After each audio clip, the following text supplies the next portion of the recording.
சமீபத்தில் புதுச்சேரியில் சிறுமி ஒருவர் பாலியல் பலாத்காரம் செய்யப்பட்டு கொலை செய்யப்பட்டார்.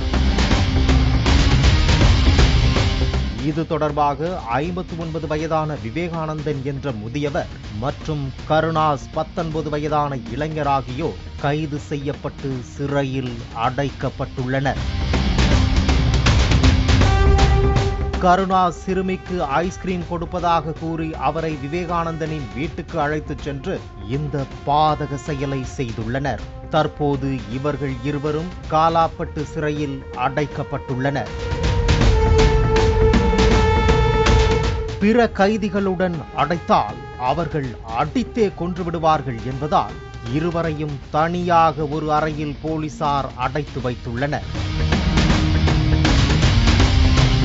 இந்த நிலையில் சிறை அறையில் இருந்த விவேகானந்தன் தான் அணிந்திருந்த சட்டையை கழற்றி கழுத்தை இறுக்கிக் கொண்டு தற்கொலைக்கு முயன்றதாக கூறப்படுகிறது.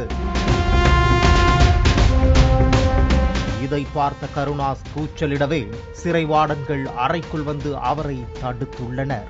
இவர்கள் இருவரையும் 3 நாட்கள் போலீசார் காவலில் எடுத்து விசாரணை செய்ய முடிவெடுத்துள்ளனர்.